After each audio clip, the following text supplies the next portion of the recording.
My son said, "You never helped us. Not once. Not ever." As if the 17 years of bills, groceries, rent, tuition, and hospital fees didn't exist. As if I was just passing through their lives, never sacrificing mine. So I printed the account statements, set them on the table, watched him look away. Then I closed the account and walked out the door.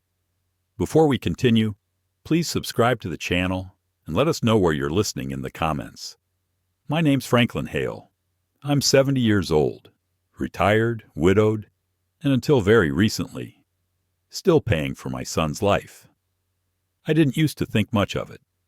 A few $100s here and there, a school uniform, a rent top-up, some groceries, a car repair. He's my son. His name is Eric. I raised him after his mother passed, and I never once told him no when he came to me needing help. Back then, I told myself I was just doing what any decent father would. I made promises to Marla, my wife, that I would always look after him. I kept that promise for 17 years, even after he got married, even after he became a father himself, even after he started making more money than I ever had in my life. Still, he'd call me and say, "Hey, Dad, we're just short this month. Can you cover the electric?" And I'd say, "Sure, son. Send me the bill." Never questioned it, never made him feel small, just paid it.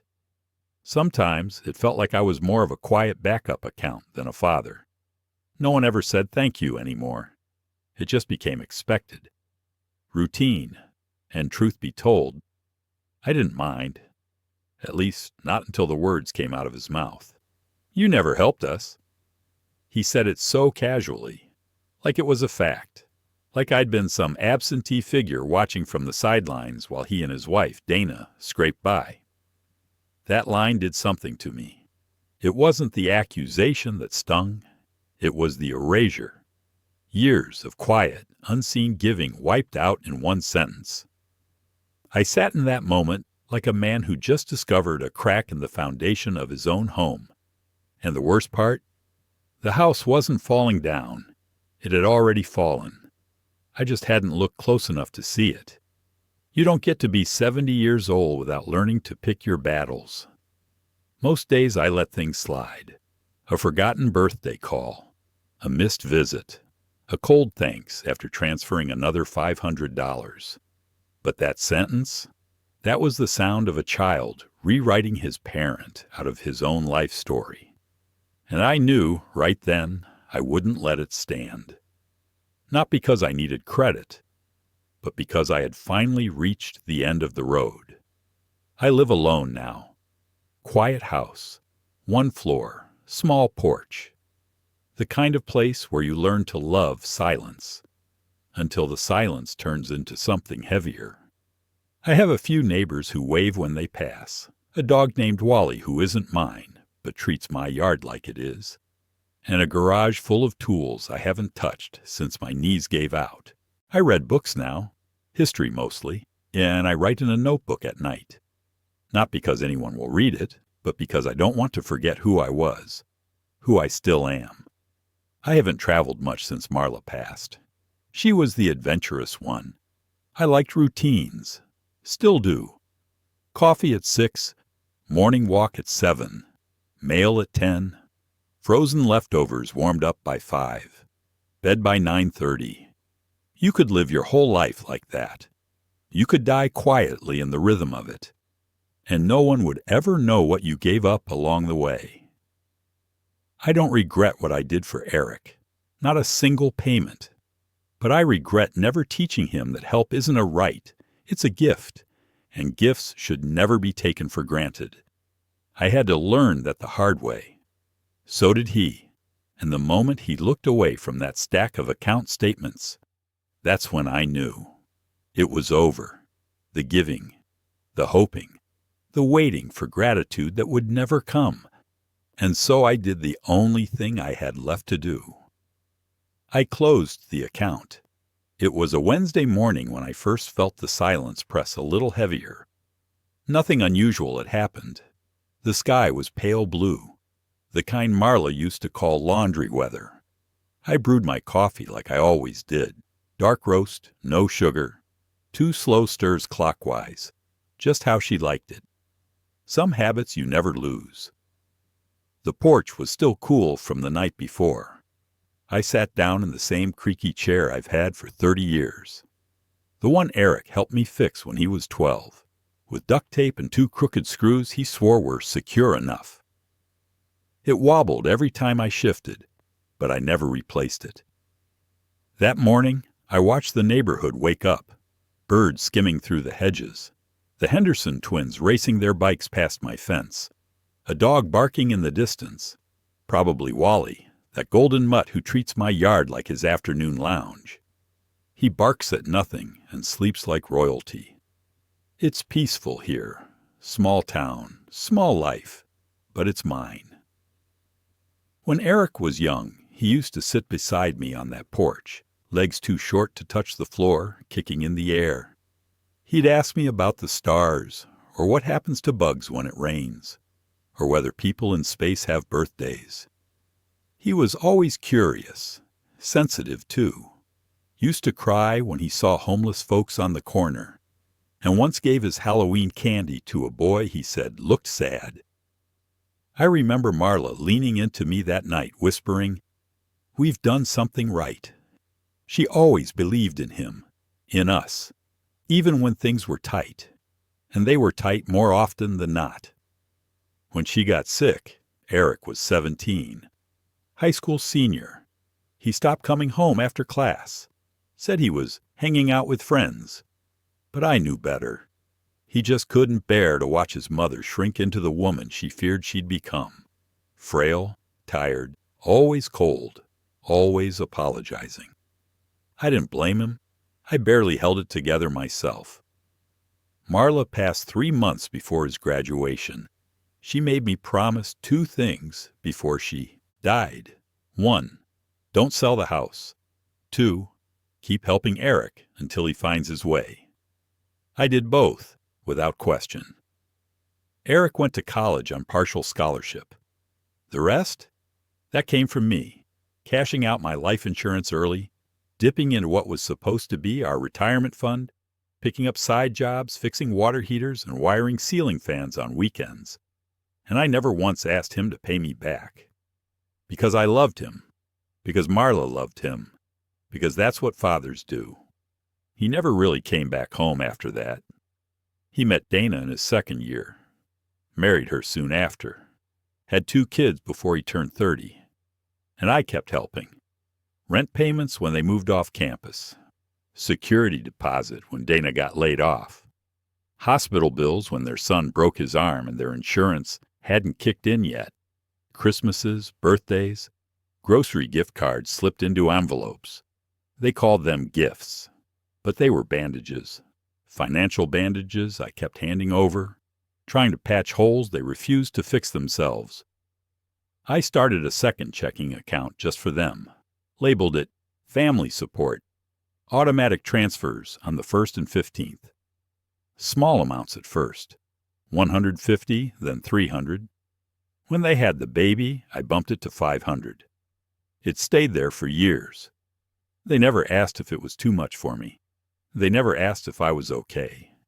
They just said, "Thanks, Dad," and I'd hear their voices fade before the call even ended. Still, I held on to the good memories. That first Father's Day card from Eric when he was 7, where he spelled hero as Harrow. The time Dana called to say thank you for helping them avoid eviction during a rough winter. The way their daughter once said, "Grandpa's money makes the lights stay on." I kept those moments close. I wanted to believe they remembered, that even if they didn't say it, they knew. But the truth is, it's easy to forget help when it's always there. Easy to rewrite history when the only version you've lived is one where someone else caught you every time you slipped. And I was that someone, until I wasn't. That morning, as I sipped my coffee and watched the sun paint long shadows across the lawn, I realized something. I wasn't tired of giving. I was tired of being invisible while I gave. There's a difference. I stood up, walked back inside, past the wall where Marla's photo still hangs, slightly crooked from where the kids knocked into it years ago. I straightened the frame.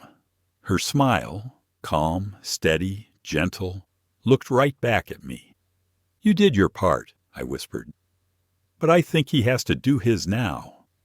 And just like that, I knew. This wasn't going to be another quiet gift. This time, it would be the last. The first red flag didn't feel like betrayal. It felt like distance, a quiet shift. Like something was rearranged while I wasn't looking. It started with a phone call. It was around the second week of the month.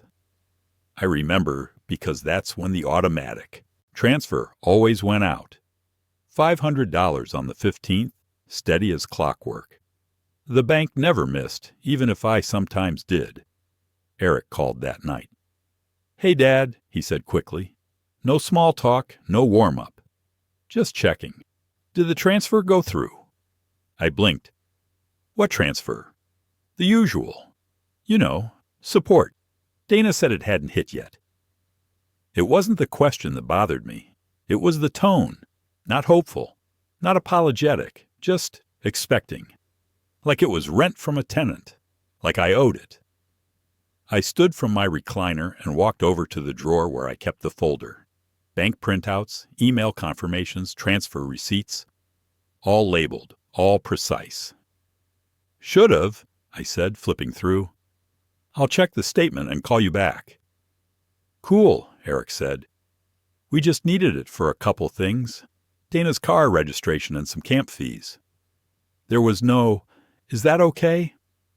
No, "We really appreciate you still helping us." Just a casual mention of how my money was already spent before it had even landed. When I checked, sure enough, it had gone through. Like always. I sent him the screenshot by text. He didn't reply. That night, I sat on the edge of my bed and stared at the folder. Support. That's what he called it now. It used to be help. Then it was a little assist. Now it was just the usual. A bill. An obligation. And somehow, I had become the bank. A few days later, I called to ask how Dana's car was doing. He said, "Fine." We actually used the money for the dog surgery instead. Dog surgery? I didn't even know they had a dog. Another time, I asked about the camp he mentioned. He paused, then said, "Oh yeah, plans changed." That's when I realized he wasn't telling me the truth anymore. He didn't feel the need to, because I wasn't a father. I was an income stream. The next red flag came from Dana. She called me, rare, and said, "Hey Frank, do you mind if we add you to the emergency contact on our apartment lease, just in case?"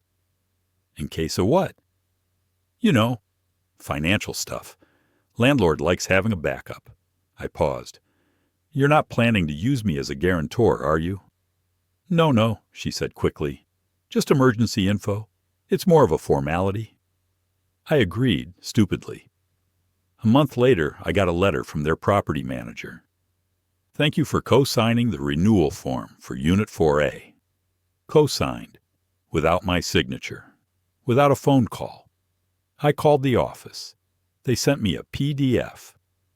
The signature had my name typed into the field. No ink, no verification. Just an assumption that Franklin Hale always says yes. I didn't say a word to Eric, not yet. But I started printing everything. Emails, transfers, screenshots, receipts going back 17 years. Not because I was building a case. Not yet. I just needed to see it, to prove to myself that I wasn't crazy, that I hadn't imagined all the ways I'd shown up. There's something about betrayal that doesn't hit you all at once. It trickles in, drip by drip, until one day the floor under your feet is soaked, and you wonder why it's so cold. Eric had stopped saying thank you years ago. But what hit harder was how easily Dana picked up the same rhythm. She never called unless there was a reason. She never texted unless it was a request. And when they both stopped asking, when they started assuming, it all changed. The first real test came that spring when I decided not to send the 15th transfer. Not out of anger, out of curiosity. I wanted to see what would happen. 2 days passed, then 4. No calls, no check-ins, just silence. On the 6th day, Eric called. "Hey, Dad, I think there was an issue with the bank again." "No issue," I said calmly. "I paused the transfer." He hesitated. "Why?"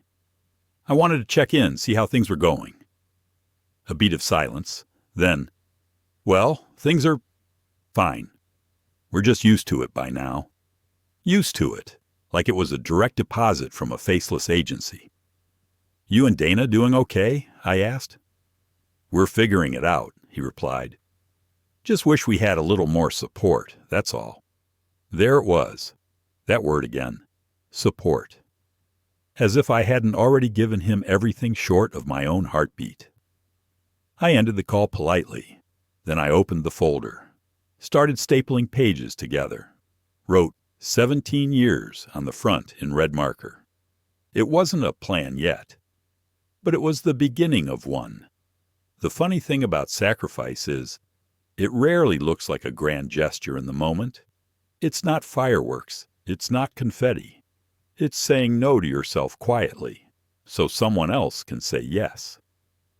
And after that call with Eric, after hearing the word support tossed out like it was a subscription service I signed up for, I sat down and took a walk through my own past. Not the big memories, the little ones. The ones that cost time, dignity, and dreams, but not in ways anyone else noticed. The first transfer I ever made to Eric wasn't even money. It was my old truck. He'd just turned 22. He and Dana were living in a tiny apartment above a nail salon. Their car broke down and he called in a panic. "Dad, we're stuck. We can't get to work. We can't even get groceries. Can you loan us a few hundred?"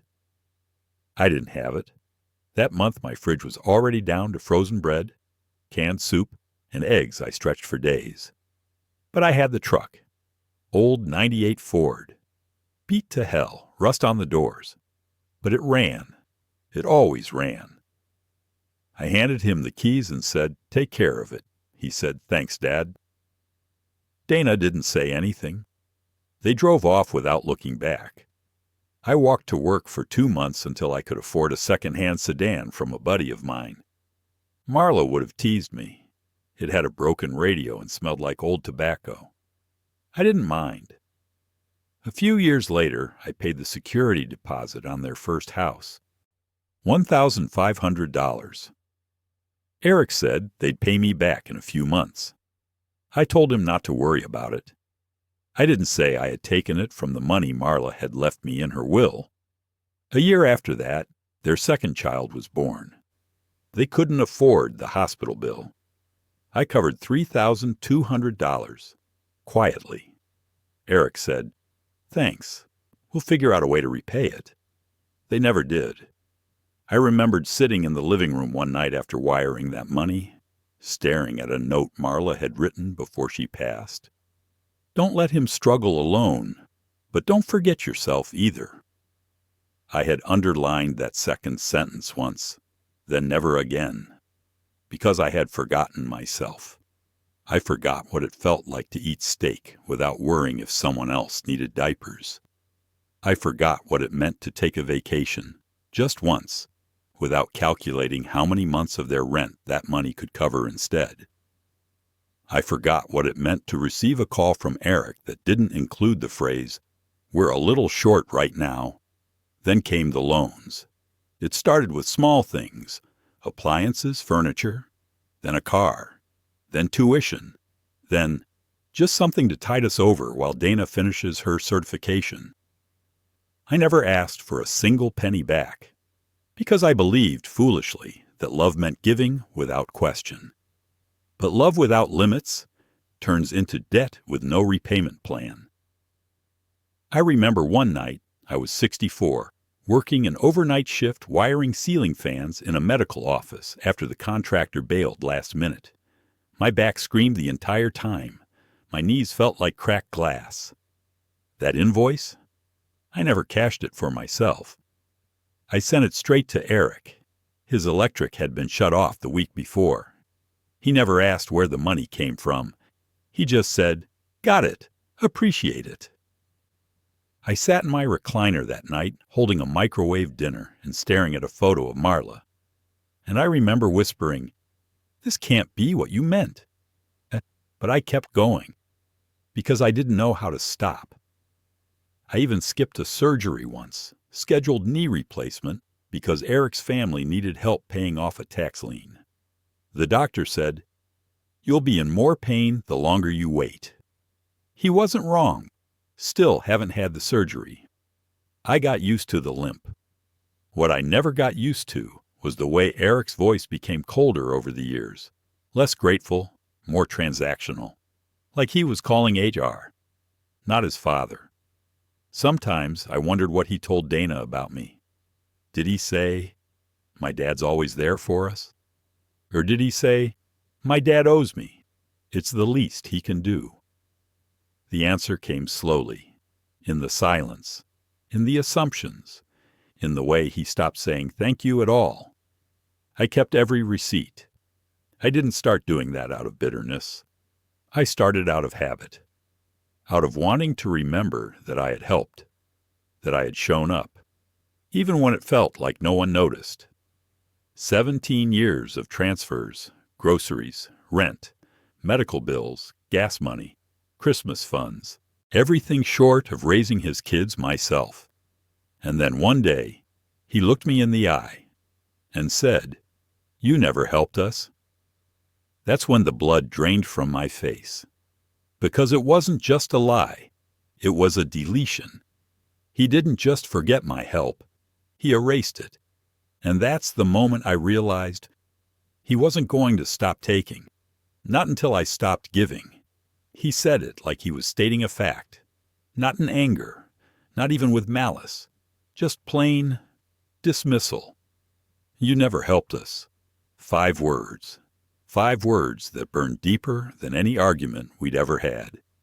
I didn't yell, didn't throw anything, didn't call him ungrateful, though the word rang like a church bell in the back of my mind. I just stared at him. My son. The same boy who once sat on my shoulders to watch 4th of July fireworks. The same kid who cried into my coat when his mother passed, saying he didn't know how to live without her. Now he stood in front of me, arms crossed, tone cool and even, accusing me of never being there, while I held 17 years' worth of proof that I had never left. "I don't know what you think you've done," Eric added, as if that was the kind of thing you say to a parent who mortgaged his future for your present. Dana sat beside him, lips pressed together. She didn't say anything at first, just shifted uncomfortably.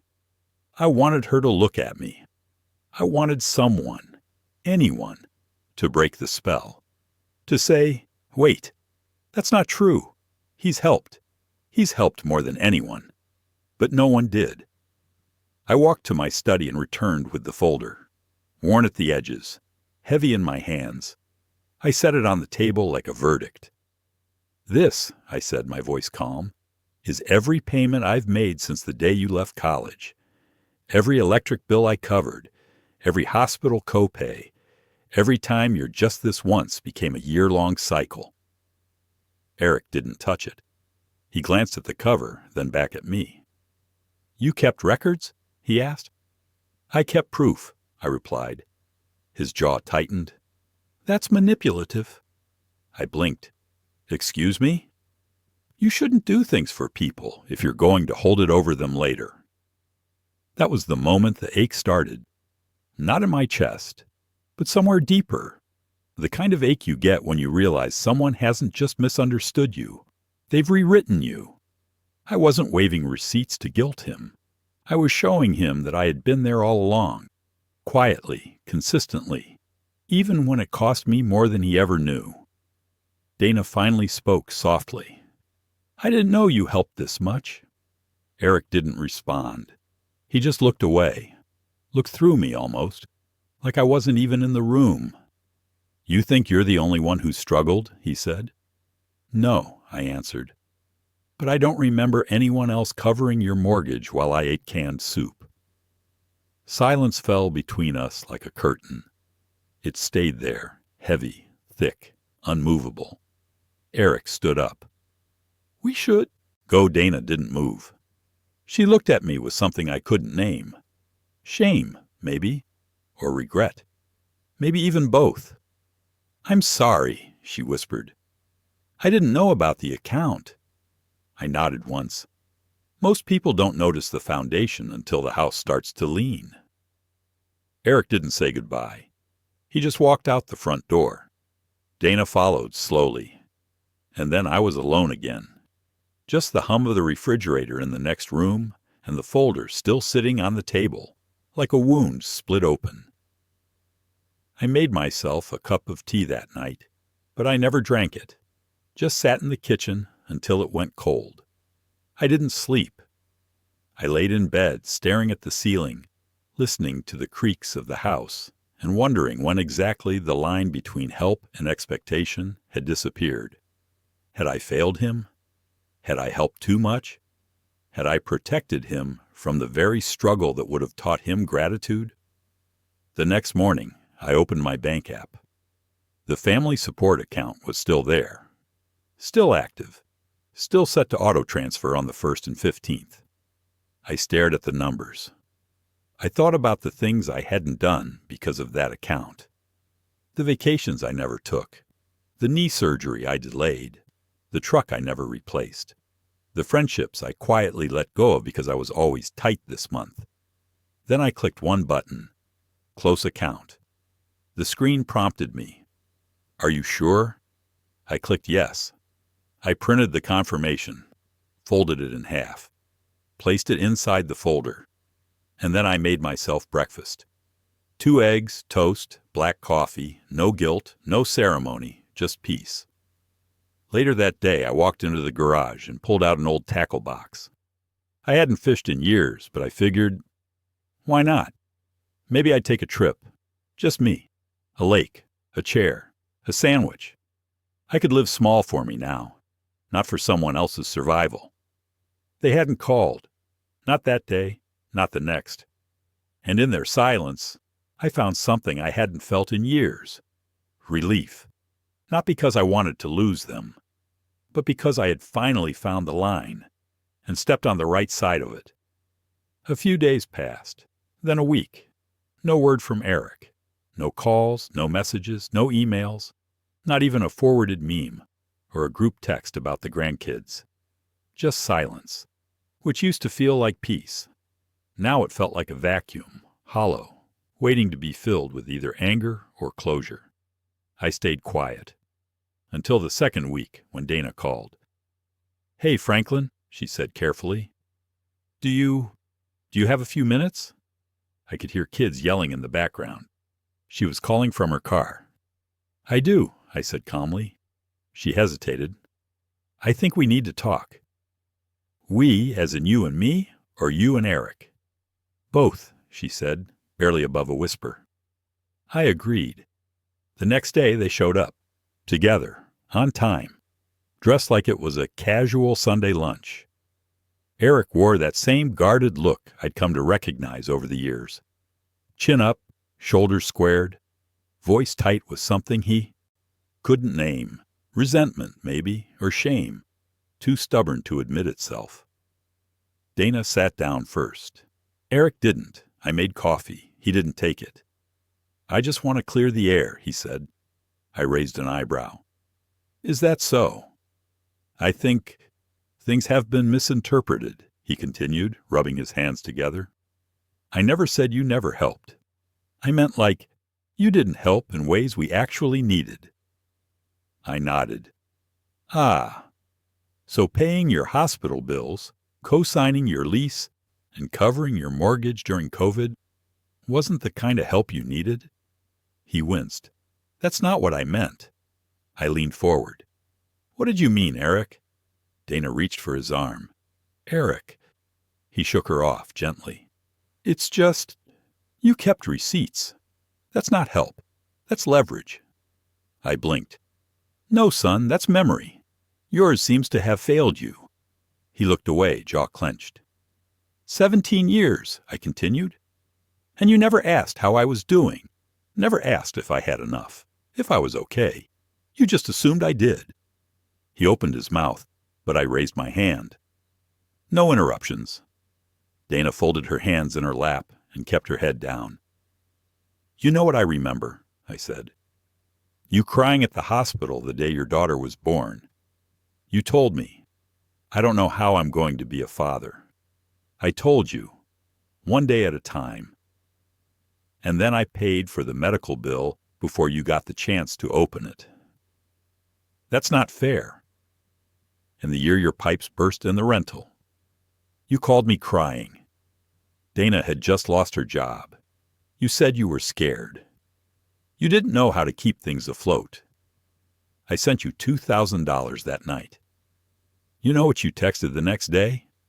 I pulled out the printed message. Thanks. I'll pay you back as soon as we're stable. You never did. Eric looked down at the floor. Quiet. Dana whispered, I didn't know he said that. I turned to her. I don't blame you, Dana. You've always been polite. You just married a man who never learned the cost of being carried. Eric flinched. I sat back, calm, measured, letting the silence settle between us. Then I said, I closed the account. Dana nodded slowly, like she already knew. Eric finally looked up. So what? That's it. You're just cutting us off? No, I said. You cut me off. When you said I never helped. When you took without thanks. When you taught your kids that family shows up empty-handed and leaves full. Dana's face twisted slightly in shame. Eric still tried to hold ground. We're your family, he said. You're supposed to help us. And you're supposed to remember that help isn't the same as obligation, I said quietly. He didn't speak again. I opened the folder one last time. See this? I said, spreading the papers gently. Every line, every transfer, every dollar. This is love, Eric. Silent, sometimes invisible, but it's here. You may not have noticed it, but it noticed you. Dana stared at the pages. Her face paled. Eric just stared past them. I closed the folder, stood up, and placed it on the side table. You're not a boy anymore, I said. I'm not the bank. And I won't pretend you didn't rewrite our history just to protect your pride. I walked toward the door, gently but firmly. I love you, I said, but I won't fund disrespect. Eric didn't move. Dana whispered, I'm sorry. And they left. Not with a slam. Not with a shout.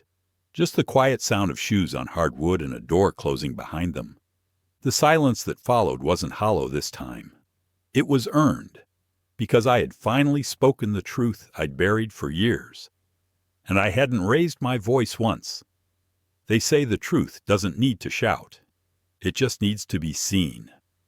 And for 17 years, I had the truth. On paper, in envelopes, in printouts, no one ever asked for. But I kept anyway. Not out of spite, not to throw it in anyone's face, but to remind myself, when the memory started to blur, that I was there, that I did my part. And when the moment came, when Eric said I never helped, it wasn't my anger that responded. It was the paper. I waited a few days after they left. Let things settle. Let them sit with the silence. I didn't call. I didn't text. I didn't offer follow-up. But on Sunday morning, I received a message from Dana. Franklin, I looked through the papers. I didn't know. I'm so sorry. Would you be willing to meet again? Just me this time? I agreed. She arrived with a Tupperware dish, homemade lasagna, still warm. The kind of peace offering Marlo would have smiled at. We sat at the kitchen table. Same one Eric had eaten at 100 times as a child, legs swinging beneath while I cut his pancakes. Now it was the table where the cost of love had finally been laid out. Dana was quiet at first. Then she said, "You don't have to forgive him." "I'm not interested in revenge," I said. "I just wanted him to see." She nodded. "He has." She pulled out her phone and tapped. Can I read something?" I nodded. She read, 2007. Dad paid our deposit after the miscarriage. 2009. Dad paid my certification tuition when I left nursing school. 2012. Christmas was Dad. 2014. The truck. 2016. Rent again. 2019. Grandpa's funeral travel. 2020. COVID mortgage. 2021. Girl Scout fees, dance shoes, braces consult. She stopped. "That was just from what I remembered," she whispered. "I didn't realize how many times the answer to our panic was you." I didn't speak. She set the phone down. I think Eric thought, if he pretended it was nothing, he wouldn't have to face how much it meant, or how small he looked next to it. That sounded about right. But he knows now. He's just too proud to say it. "I don't need the apology," I said quietly. "I just needed the disrespect to stop." She nodded again. "He's not used to being held accountable. Not by you. You always bailed him out." And there it was, the truth I hadn't said aloud, but had written all over my bank statements. "I thought I was protecting him," I admitted. "I didn't know I was weakening him." "You weren't," she said.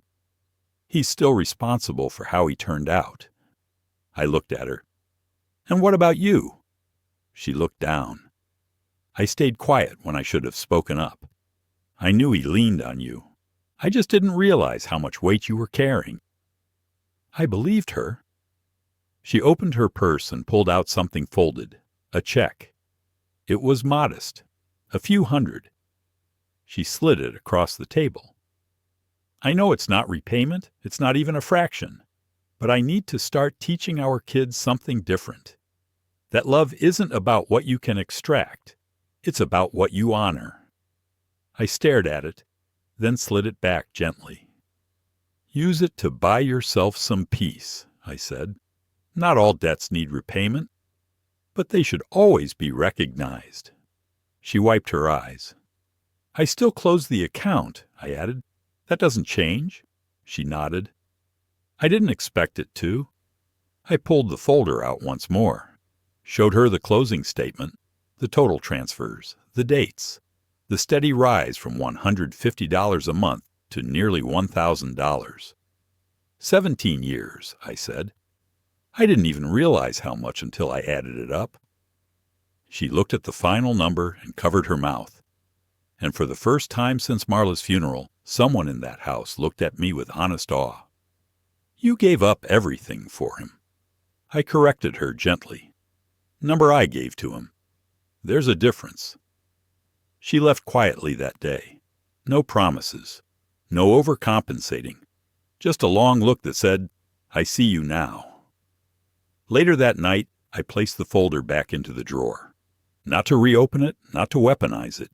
Just to remember that the truth, when revealed, doesn't need noise. It only needs space to breathe. I didn't expect Eric to show up again. After Dana's visit, I figured she'd said what needed to be said. That maybe, just maybe, he'd sit with what she brought home. The numbers, the statements, the proof, and realize something he hadn't been ready to admit out loud. But 3 days later, he knocked on my door. No call first, no warning, just a knock. I opened it to find him standing there with his hands shoved deep in his coat pockets. His eyes were red, but I couldn't tell if that was from lack of sleep or pride cracking open from the inside. "Hey, Dad," he said, almost sheepish. "Eric." He shifted on his feet. "Can I come in?" I nodded, moved aside, and let him walk into the home he grew up in, a place that once echoed with laughter and the sound of Marla singing while she cooked. He barely looked around. Just sat at the kitchen table like it had suddenly shrunk beneath him. I poured 2 cups of coffee, no sugar, no cream, just black. How Marla taught us to drink it when we couldn't afford the extras. He didn't speak right away, and I didn't force it. I let the silence stretch like rope between us. Finally, he looked up. "I read everything," he said. I nodded. He reached into his jacket and pulled out a single page, my closing statement from the family support account. I didn't know it was that much. "You didn't ask," I said. He swallowed. Hard. I think I convinced myself that it wasn't a big deal, that you had enough, that it was just what parents did. And when the money came without question, you figured the man who gave it came without feelings. He nodded slowly. "I was wrong," he whispered. I leaned back in my chair, watched him for a long moment. "You know what hit me hardest?" I said. "It wasn't the money. It wasn't even the erasure. It was the fact that you didn't flinch when you said it." "Said what?" "That I never helped you." His face crumpled a little. "That wasn't fair." "No," I said. "It was dishonest." He looked up sharply. "I didn't raise you to lie. Not to me. Not to yourself." He blinked fast. I saw the weight of it starting to settle. "I think I've been living in a story where I was the one struggling," he admitted. "And that made me feel like everyone else had it easier. Like you were always steady, always okay." "I wasn't," I said, "but I made sure you were." He looked down again. "You were always the net," he murmured, "and you never once asked if I ever fell." The room shifted then, not with drama, but with something heavier. Truth hanging in the air like a mist. He reached into his pocket and pulled out a folded piece of paper. Handed it to me. I opened it slowly. It was a handwritten list, similar to Dana's, but from him. Not dates, not dollar amounts. Just memories. When you worked overtime and still showed up at my science fair. When you drove 6 hours to help us move and never complained. When you didn't say a word the Christmas I couldn't afford gifts for my kids. When you pretended you liked the store-brand meatloaf so I wouldn't feel bad. When you showed up. I folded it carefully, pressed it flat with my palm. "It's late," I said. "But that matters." He nodded. "I still close the account," I said. "I know," he replied. "You should have." We sat in silence for a while. The coffee went cold. "Why didn't you ever say anything?" he finally asked. "About how much you were giving? About how tired you were?" "Because I wanted to protect your dignity," I said. "Even when you didn't protect mine." That hit him. I could see it in the way he leaned back, like the air had been knocked from his lungs. He whispered, "I don't know how to fix it." "You don't," I said. "You just don't repeat it." He nodded. That night he left with nothing in his hands. No folder, no money, no lecture. Just the quiet burden of recognition. And I finally felt something shift in me too. Not forgiveness, not yet. But maybe the beginning of it. Because the man who sat at my table that night wasn't the same son who looked away while his wife apologized for him. This one stayed. This one saw me. And maybe, just maybe, this one would remember. When he left that night, I didn't feel lighter. I didn't feel triumphant or vindicated, but I did feel clear. There's a kind of quiet that comes when you finally stop carrying something heavy for someone who refused to even acknowledge the weight. It settles not on your shoulders, but in your chest, like still water. That was me, sitting in the silence of my own kitchen, sipping the now cold coffee my son had left behind. I looked around the house, our house, mine and Marla's. Every corner still whispered her name. That chair with the fraying arms? She loved it. The crooked drawer in the hallway? She insisted I leave it crooked. Said, "It gives the house character." The warmth, the memories, the late nights, the baby cries. All still here. I had built a life inside these walls. And for the last 17 years, I'd been bleeding that life out in quiet transactions, thinking I was investing in the next generation. I wasn't. I was patching a hole in a boat that someone else was poking from the inside. It was time to draw a line, a kind one, a final one. The next morning, I drove to the bank. No drama, no scene. I asked for two things. One, a full, notarized closure confirmation of the family support account. Two, a printout of my remaining accounts and their balances. The teller, a kind woman named Maya, who'd been helping me for years, looked up after printing it. "Closing that one, Mr. Green?" she asked gently. I nodded. "Long time coming," she said. I smiled faintly. 17 years. She hesitated before asking, "May I say something?" "Go ahead." She lowered her voice. "Most people come in here trying to hide what they've done for family. You never did. You brought documentation. You made sure your name was on it. That means you wanted to be seen, even if only by one person." "Guess that person was you," I said with a quiet chuckle. "And it meant something," she replied. "It meant a lot." That afternoon I went home and sat with Dana's note again. Then Eric's. I read them both, folded them, and put them into a small fireproof box beside Marla's letters and our old mortgage papers. Then I wrote something of my own. Not for them. For me. To be opened if I ever forget the truth. You gave. You sacrificed. You showed up. That was never worthless, no matter who refused to remember. Dad. I tucked it into the box and sealed it. That night, Eric called. He didn't ask for money, didn't bring up the account. He just said, "Would it be okay if the girls came by this weekend? They miss you." My hand tensed around the phone. The girls, his daughters, hadn't been by in months. Part of me wanted to say no, to set the boundary with fire. But then I thought of Marla, how she'd smile when the girls danced barefoot in the hallway, yelling about glitter and princesses. How she always said, "Don't punish the bloom for the root." "Let them come," I said. I heard him exhale. "Thank you. But you stay home," I added. Silence. Then, "I understand." I wasn't punishing him. I was making space. For healing, for clarity, for something that hadn't existed in our relationship for years. Consequences. Saturday came. The girls arrived with hand-drawn cards, loud voices, and the sweet smell of cinnamon muffins in their lunchboxes. They didn't ask why their dad wasn't there. They didn't need to.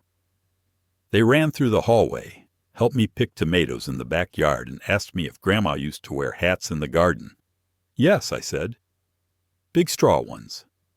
With a ribbon, they giggled. And for a few hours the air in the house felt different, lighter, like maybe some things could still bloom. Not the relationship I had with Eric, but something new, something earned.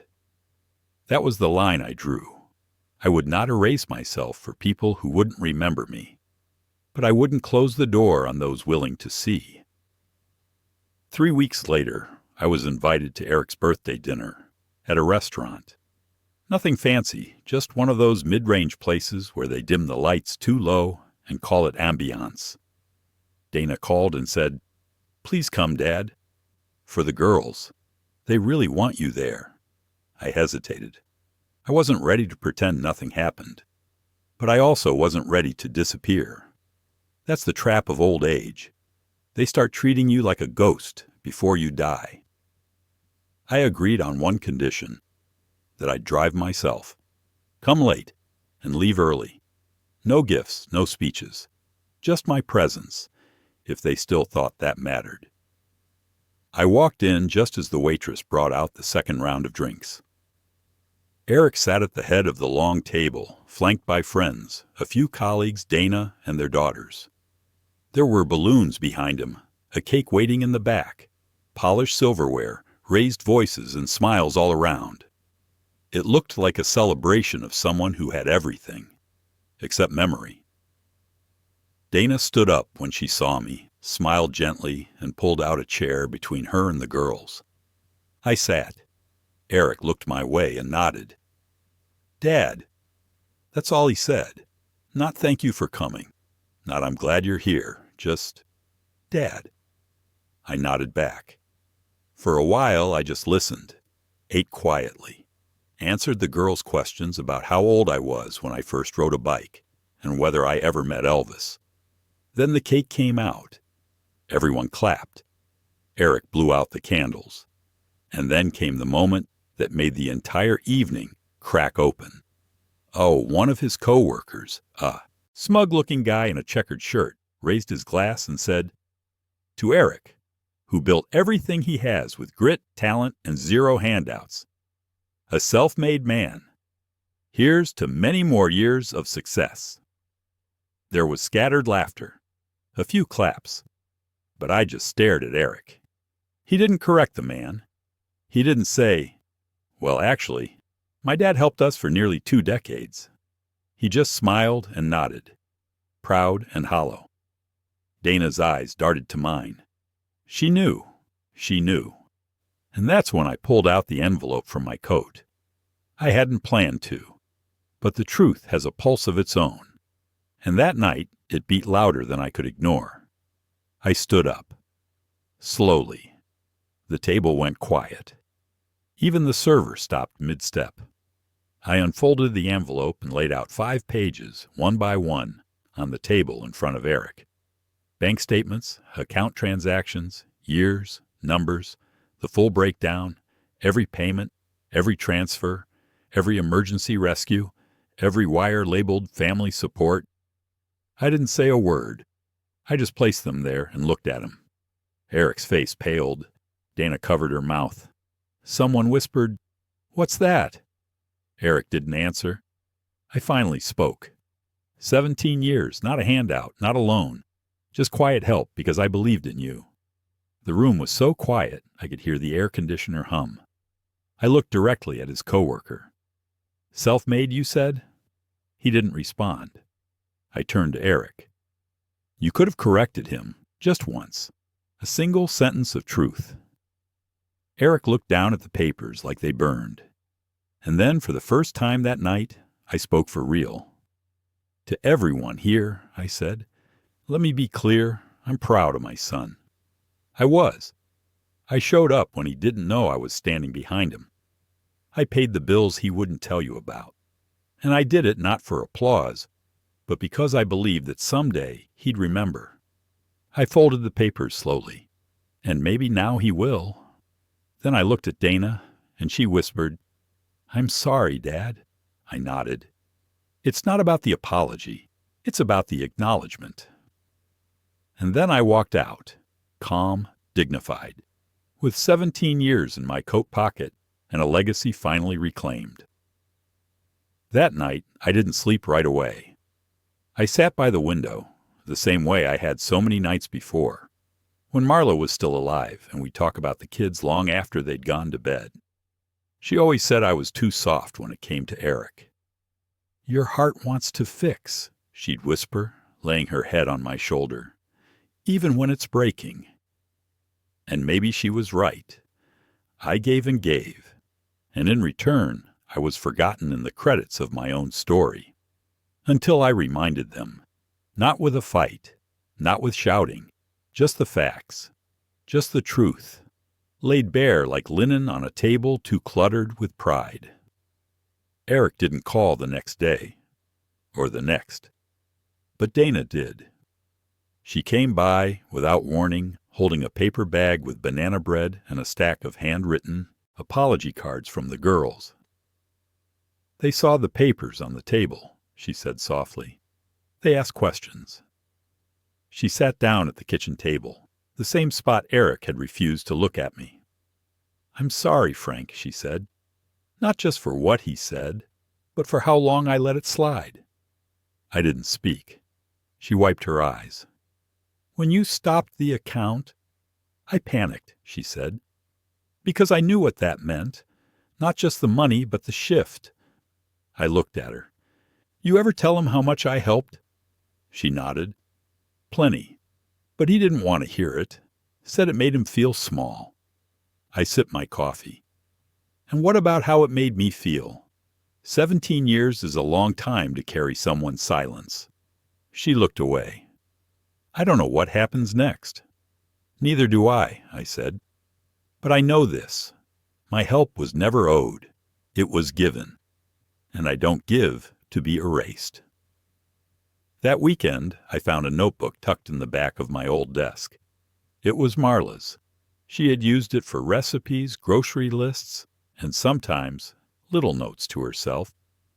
Halfway through, in between an apple pie recipe and a to-do list for our 40th anniversary, I found this.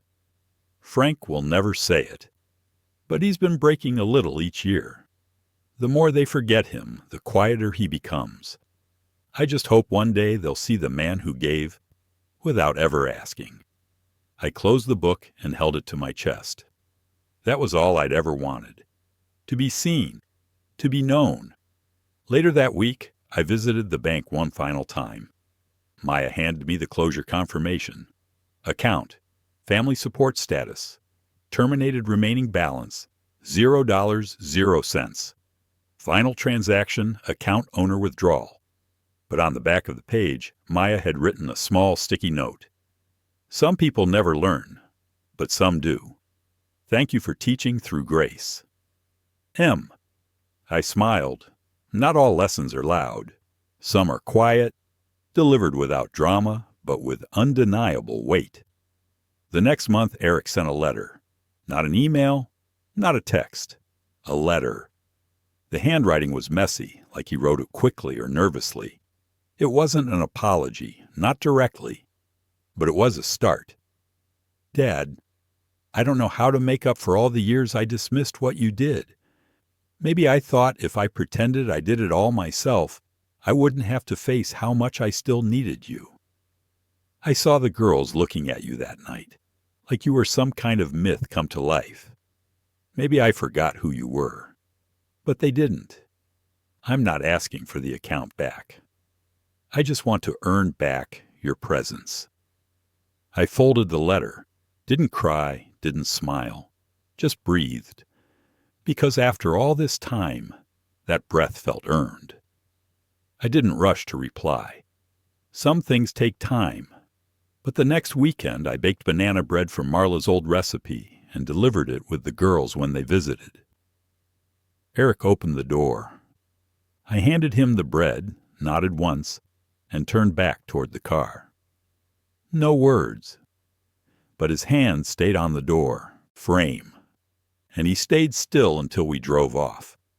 Sometimes, the start of something better doesn't come with fireworks.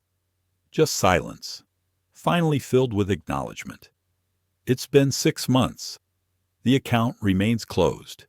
Not just the one in the bank, but the invisible one. The emotional ledger I kept in my heart, balancing every withdrawal with quiet hope for one deposit of gratitude. I stopped waiting for it. Not out of bitterness, but because I finally understood. Some people can't give you what they've never learned to name. Appreciation, acknowledgement, remembrance. But that doesn't mean you didn't give. And it doesn't mean it didn't matter. Eric visits more now, not often, not dramatically. But he brings the girls by on Sundays. They help me in the garden. Ask questions about their father's childhood. Ask me why I never remarried. Why I still keep their grandmother's recipes on the fridge like she might walk in again. And I tell them, because some people leave the room, but never leave your life. Just like sacrifice. Just like love. Dana and I talk occasionally, too. She doesn't apologize again. She doesn't have to. Her actions did what her words couldn't. She came back, quietly, with banana bread, with kind eyes, with children who now know their grandfather didn't disappear. He stepped back because he was tired of being invisible. The biggest change came unexpectedly. I got a letter from the bank last month. It was Maya. She had moved to a different branch, but she wrote, "Mr. Franklin, I used to think strength was loud. But the day you walked into my office and closed that account, I saw a new kind. I tell that story often now, about the man who kept giving even when no one clapped. You changed how I think about dignity. Thank you, Funny. I never intended to make a statement. I only wanted peace. But sometimes the quietest exits echo the longest. I've started writing again. Not novels, not speeches, just letters to Marla. In a journal I keep by the window. I tell her how the girls look more like Eric now, how Dana seems softer, how Eric is learning to say thank you, not in words, but in showing up. I tell her I finally stopped looking at the bank statement to measure my worth and started looking at the man in the mirror again. Last week, one of the girls asked me if I was rich. I laughed. "No," I said, "not in money anymore." "Then what did you spend all your money on?" she asked, and I paused. "On the hope that people I loved would become everything I believed they could be." She tilted her head. "That's kind of like planting seeds, right?" I smiled. "Yes, and sometimes they bloom much later than you expected." The world didn't change after that confrontation, but my world did. I no longer exist in the background of someone else's story. I reclaim my place, not by demanding it, but by reminding them who held the foundation together for 17 years. By showing the paper trail of sacrifice, and then choosing peace instead of revenge. That, I think, is the most powerful kind of justice. As I sit now, watching the wind move through the trees in the yard Marla once called our little piece of quiet, I realize something. I didn't close the account to punish them. I closed it to set myself free. And in doing so, I opened something else entirely. Their eyes, their hearts, their memory. Because some debts can never be repaid, but they can be recognized. And sometimes that's all we ever really wanted. To be remembered, to be seen, to matter, even if it takes 17 years and one folded statement.